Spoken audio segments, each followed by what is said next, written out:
Conversation on the morning crossfire. This one is one that's very interesting. How do they say? One for the ages. So you really would want to be a part of it because I'm sure you would have questions that you want to ask, and you would definitely have opinions that you want to make. So my guest would respond accordingly. So yes, now would be a perfect time to get on Facebook at Nigeria Info 92.3 PH. On Facebook, we are streaming live. Nigeria Info 92.3 PH. That is the handle. So get on Facebook now and join the conversation. What are we talking about today? Very simple. You're aware that the northern part of the country is in a blackout. Well, prior to this time, we've had several collapses of the national grid. At one point, the minister had said, for power, had said, oh, it's not a collapse. It's actually a trip-off. Today, I'll be speaking with a fine gentleman to give us information as to what is a national grid? Some people might not even understand what that is. That's one question on its own. And what is responsible for the frequent collapse of the national grid? Quickly, let me introduce my guest, Engineer Adesanya Adetunji. Sir, you're welcome. Good morning to you. Good morning, Nigerians. Good morning, listener. Thank you very much. Engineer Adetunji is or was the regional operation manager, Abuja region. He's now retired. Was also a management staff at the Transmission Company of Nigeria, a system operator, administrator, and a facilitator. He was also a member of the System Electrical Operators. Served with the TCN for about 35 years in various capacities. He was former head of system operators in Lagos, former facilitator at the Kainji Training School, former assistant general manager system operation at the headquarters in Abuja. I mean, I'm pretty sure your experience today would be very important to this conversation. So again, we say you're welcome, sir. Thank you very much. I'm very grateful. All right, let's quickly for bringing me on board to come and share my vital experience with Nigerians. Thank you. Let's start with what is currently in front of us at the moment. Right now in the country, it's no longer news. We know that the northern part of the country has been in blackout for a while. Let's start with that. Before the blackout for the northern part of the country, we've had a word that has now become very familiar with Nigerians: collapse of the national grid. Bring us up to speed from your experience. What exactly does this mean, and what's responsible for it? How does it work? Okay, thank you. When we say system collapse, is the electrical power grid terminology that is used to describe total power loss within the grid network, within the nation. That is, all the units, all the power system have gone down to zero. And there are many things that can result into that. There are many factors that contribute to it. In the sense that after the privatization of PAC, former NEPA, different sectors that makes the power sector function have become independent. And therefore, administrative bureaucracy also is a factor that Nigeria need to consider, because TCN is a vendor that carries the power generated from GENCO and transmits it to DISCO for utilization purpose. And the bone of blame should not be ascribed to TCN, because it is what he received that he will transmit. If he doesn't receive, he cannot transmit. So, but majorly, Nigeria look at TCN as the main problem of power system grid collapse. No, I will elaborate some of the factors that can contribute to the power grid collapse. All right, tell us some of those factors, please. Number one, sudden drop of power unit, heavily loaded unit from the grid If a generating station that has a capacity of 400, 500, 100 or 200 megawatt at a particular point in time suddenly switch off from the grid, it will bring a turbulence into the grid, and this will affect the stability of the grid. For What them to causes? recoup, Sorry, Mr. Adetunji, I want us to go step by step. What causes that trip off? That's what we would like to understand. Why does a station that has that generating power just trip off? What would cause it? Why would it just trip off? one thing that can make the generator to trip off may be due to internal machine problem. It can generate from it, or sudden external fault that is sensed can trip it off. And most generating station doesn't have alternative source to augment for that trip. Most units, they only ascribe to a line going out.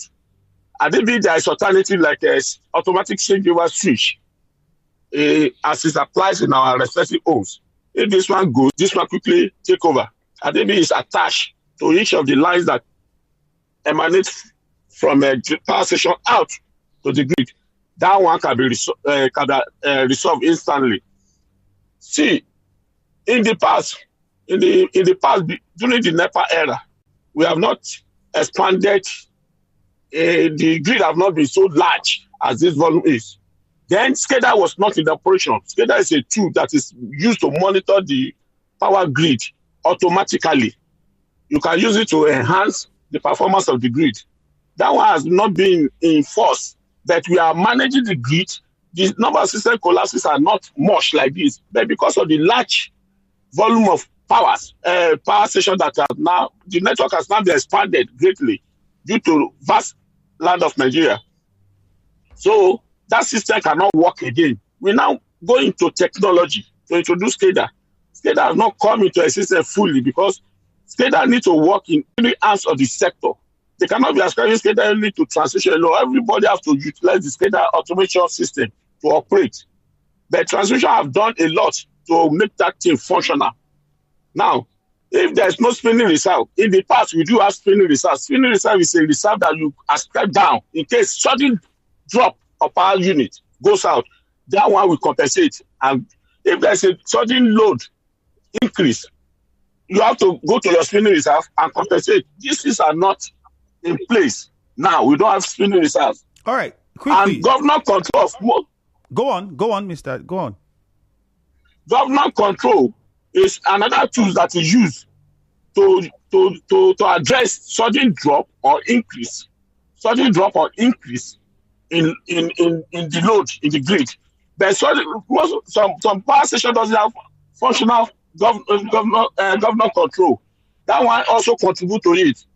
If there is a sudden drop in load, transmission line load, because we have not expanded to we have not expanded our grid in a linked method. The highest voltage we have in Nigeria is 330, and most of the 330 are not 100% linked. We have majority of them in radial form. So if there is a sudden drop, trip off of that line, it can result into it. But that one is few, it's minimal. The major causes of it are weather or external fault affecting power unit. All right, let me ask this question quickly, please, Mr. Adetunji. You have been working in this sector. You worked in this sector for over 30 years. So are you saying to me that in those 30 years, the companies and the government that manage this sector have not thought it wise to plan with all the monies generated and put into this sector, the billions of naira we hear that is put into the generation and transmission of power? Are you saying that they never thought that some of these technological developments you are mentioning now that could help the grid, they've not thought about making them available with all the money and all the time that we've had in that sector? Let's just even use the 30 years that you've been there. Okay. Now, human factors also considered in this angle. When SCADA, when we are growing up in the system, when SCADA was re-echo to us that they are going to bring SCADA, they are going to do this one, come and see how many of our mates are fearful. They are going to take the job from us. It's machines that are not going to be doing the work. There won't be employment again. There won't be this one. Before they start sentencing purpose, sentencing us in the field that no, it's to enhance our performance. So the period of understanding what SCADA will do to us is also a factor because most of the people that want to use the SCADA are afraid that the jobs will go from there. They don't understand that no, it's to enhance the performance because majority of them did not go outside to go and see what is applicable. They are only trained inside here to see what they can make use of. And most of the time they operate the grid, they operate it blindly because they don't see what they are seeing. And they are telling them, no, we are bringing SCADA for you to be your inner eyes to see what is in the Sokoto or Benin Kebbi, you that is operating from Oshogbo, which is National Control Center domain. You will be able to see what is going on there and quickly address it if it does not augur with the stability of the grid. If it does not augur with the stability of the grid, the majority of us now say, okay, that when we are not using it, there is no much tripping, no much system collapses. Why? But they say, they bring us to understanding, they bring us to believe that no, the grid have expanded, expanded more than what you are operating, what you are presiding over. So it is that based on expansion that require that tools to come in. So that period winds down many things in our life cycle of progressing forward.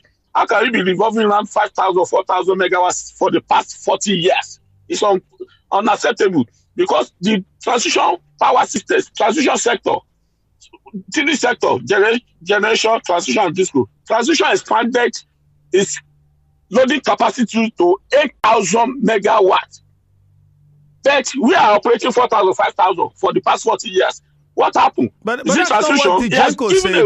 Gencos say that they generate enough, but it goes to waste because TCN doesn't have the capability to carry what they generate. At least that's what we hear from the Gencos and the government. I was inside. You see, transition also make it flexible. The transition company make it flexible for the sector to move on the same page. By organizing transition, generation, disco by annual meeting, where you will deliberate 6 months ahead. You will project what 6 months will be like. It's just like a feasibility studies. When you want to start a business, you do a feasibility study to know whether what you are investing into will probably be profitable or not.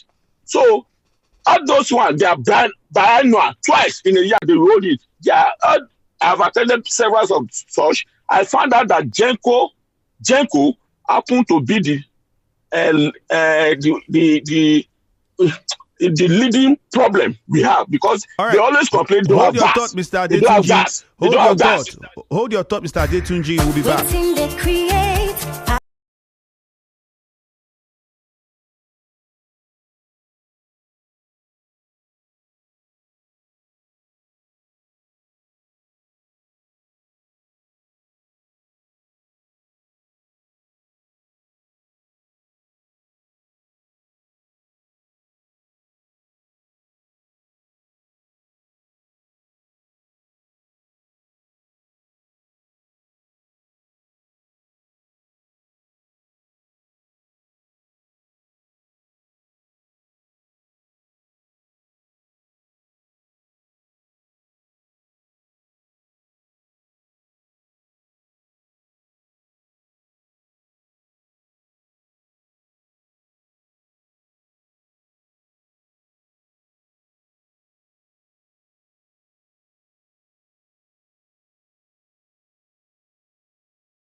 the Morning Crossfire. My name is Ifeemi Andrew. I'm still speaking with Engineer Adesanya Adetunji, a retired Regional Operation Manager, Abuja Region, a former management staff at the Transmission Company of Nigeria. Was served in the power sector for over 30 years. Mr. Adetunji, thank you for staying with us. We went for a short commercial. Thank you for staying with us. Thank you. All right, before we take questions, we have several questions coming in, but before we respond to them, I would like you to complete your thought. You were saying that from the various meetings and all that was held, you came to the realization that the GENCO is the major problem in the power sector. How so? Okay, it's not because I spring off from the transmission angle. When we are together, GENCO happened to be the major problem of this grid collapsing. Major problem, because at the biannual meeting, which we normally have twice in a year, there we deliberated, we asked the DISCO, bring on board what amount of load do you want to nominate each month of the next 6 months. There, DISCO, let's say, for example, this particular DISCO, let's say Ikeja DISCO says it's going to consume 400 megawatts. First month, 500. Second month, 550. Third month. That's how it projected it. They will not ask the GENCO, can you, when they sum up all the DISCOs load together, it amounts to maybe 2,000 or 10,000 or 8,000, whichever one. They will not ask the GENCO, come on board, come and tell us whether you can meet up this demand. What they will reply is that based on availability of gas, What happened to gas? It's a matter of buying gas and use it to power your unit. What is the problem? They say, no, there are many bureaucracy attached to the gas. Many bureaucracy. This will now be perplexed. They say, you see, because transmission has the capacity to evacuate the load from GENCO to DISCO, but GENCO cannot produce that enormous load to DISCO for utilization. That's why the fact that some DISCO play games by not giving supply to the end users as required. There are few of them that are doing that. No problem. We are not arguing about that one. But GENCO is the main problem because if there is no generation to evacuate, there won't be load for transmission to transmit to DISCO for utilization purpose. So it's not twice, it's not 4 times that we have been hammering on it. They say it's GENCO, and it is only government that can help them. It is only government. I say, well, gas is a private entity entirely. Go to the Nigerian gas supply, go and buy your gas. They say, no.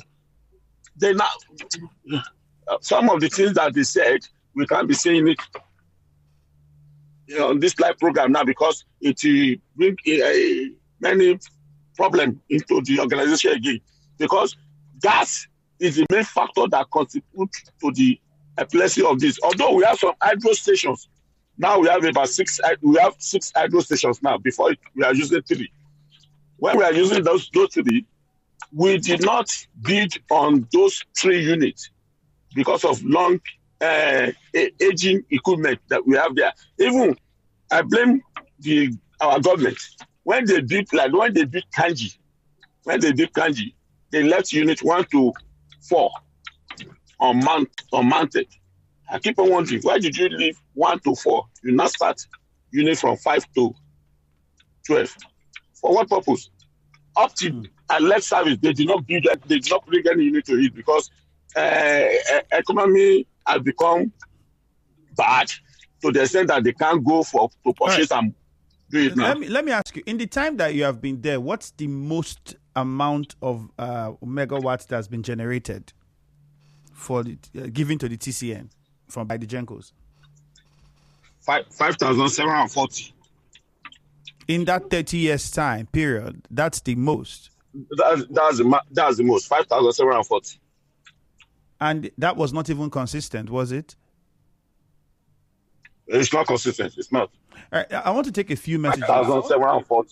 Okay. Someone here says, can you tell us how many units of power that has been added to the national grid from last year to date that this administration can't manage the grid? So has this administration done anything new to add to the grid compared to what it was before you retired? Okay, that's a good question. From 2019, we have stability in the grid. From 2019, we have stability in the grid because at that moment, system collapses have reduced drastically to a single unit, which is commendable. Let me pause you. What led to that stability? Because those equipment you were talking about that needed to be bought were not still there, but there was stability. So what caused that stability there that we cannot have now?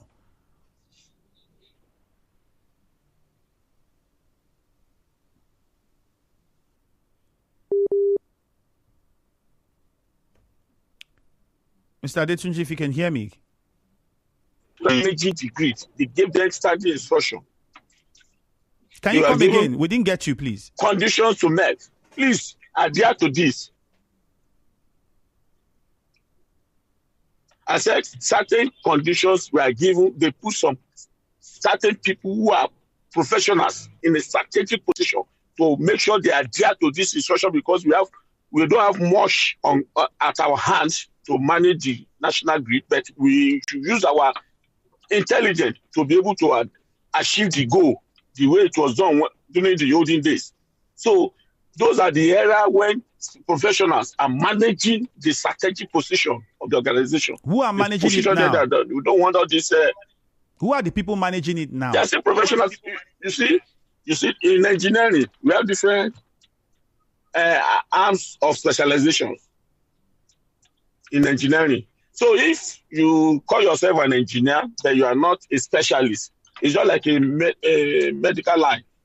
A surgeon, gynecologist, this one. There are different aspects of engineering that are specialists.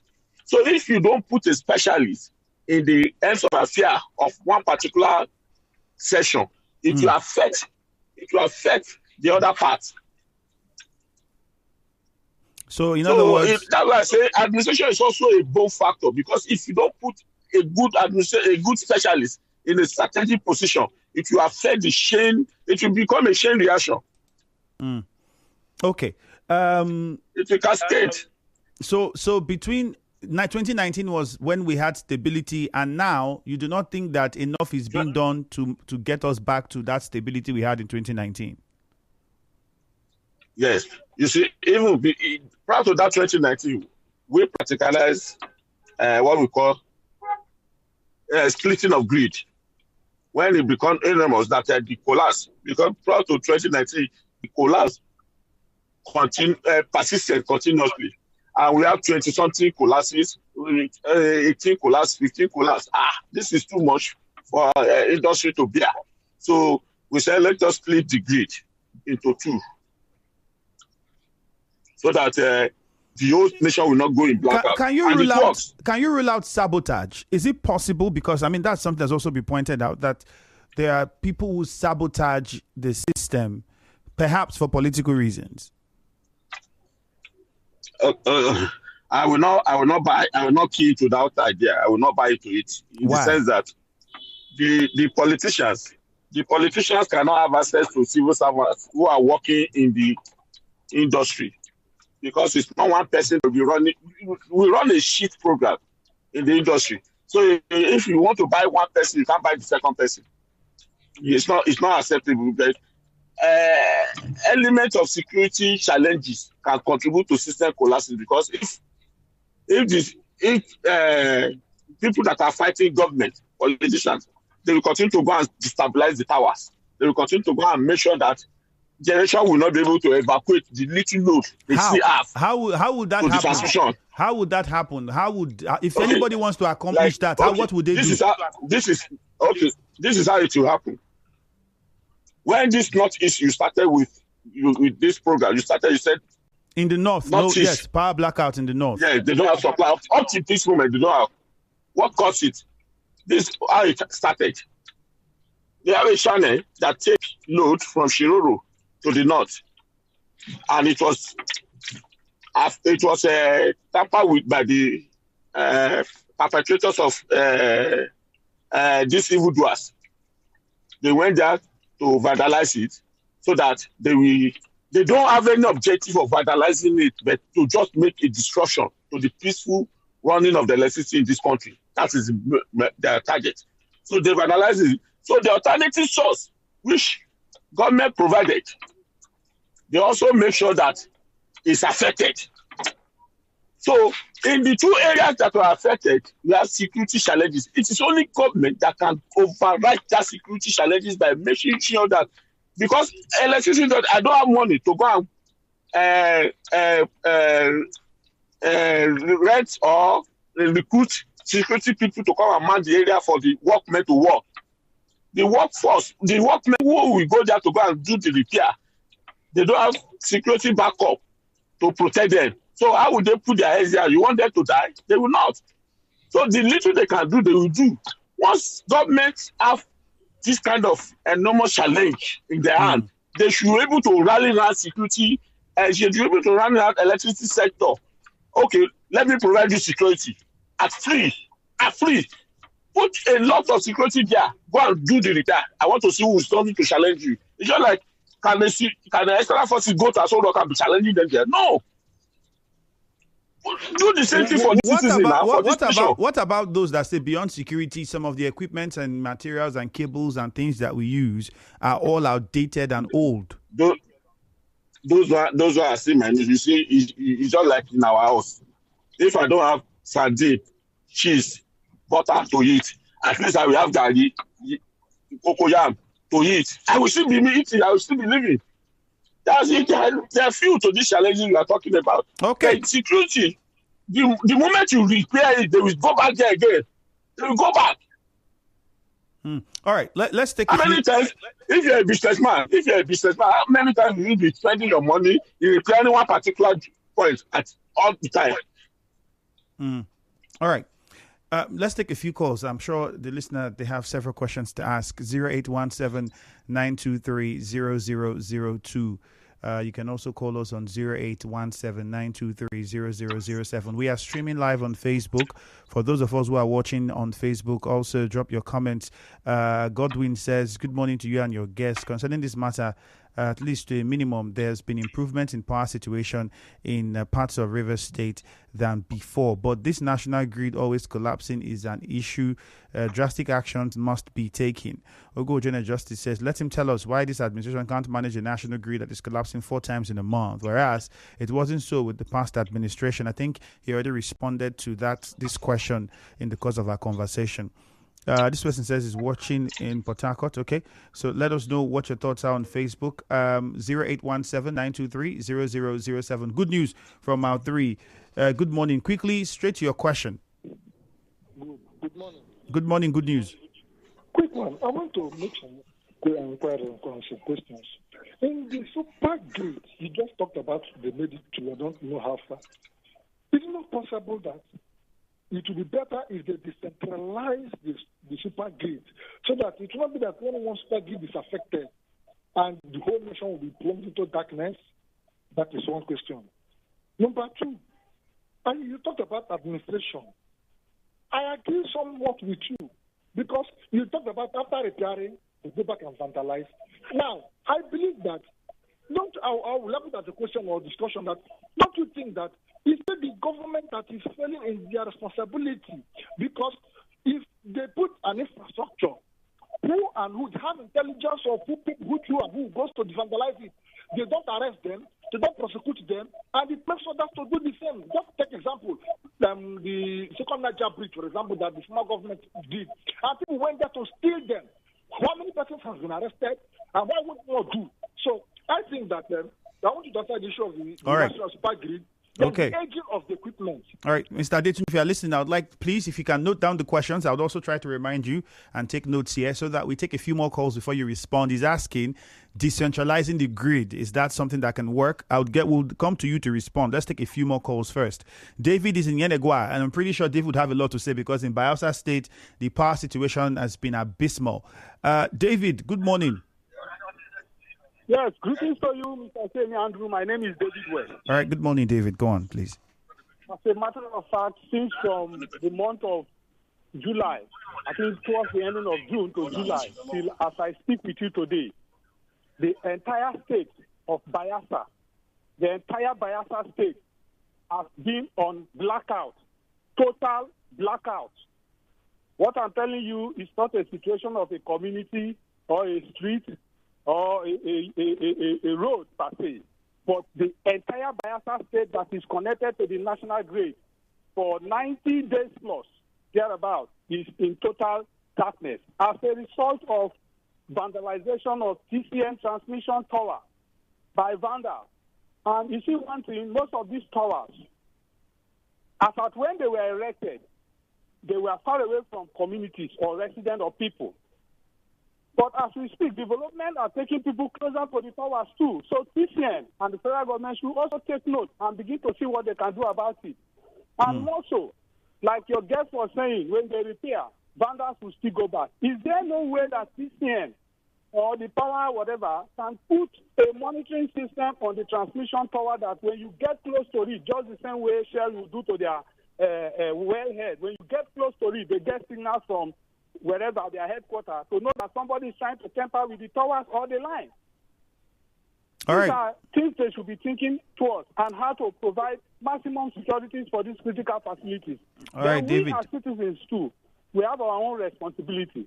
Like they say, if you see something, say something. You cannot see a man that is not working with electrical appliances, or so to say, but you see him carrying transformer, you see him carrying electrical towers. Is it not my responsibility to quickly apprehend and interrogate that man? That where are you taking these things to? Where did you get it from? In fact, call the police too. So we should also help these people. All right, thank you, to provide David. security Let's go for to these Muriel. critical facilities. Muriel is in Okrika. Muriel, good morning. Hi, Femi, good morning. Good morning, Muriel. morning. Go on with your question, please.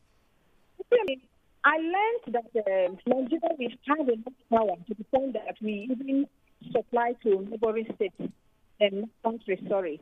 So I like your guest to tell us, do we have enough, to supply? And now that the national grid is collapsing, are we still supplying to neighboring states? Are they selling or are they just giving them for free? Now that the national grid is having issues, are they still supplying to neighboring states? Now, there was a time someone called for, I think a member of House of Rep, I don't know, I've forgotten, called that every state, should be able to generate their own power. Now, I want to find out, Timmy, if that happens, is it possible? Can that happen?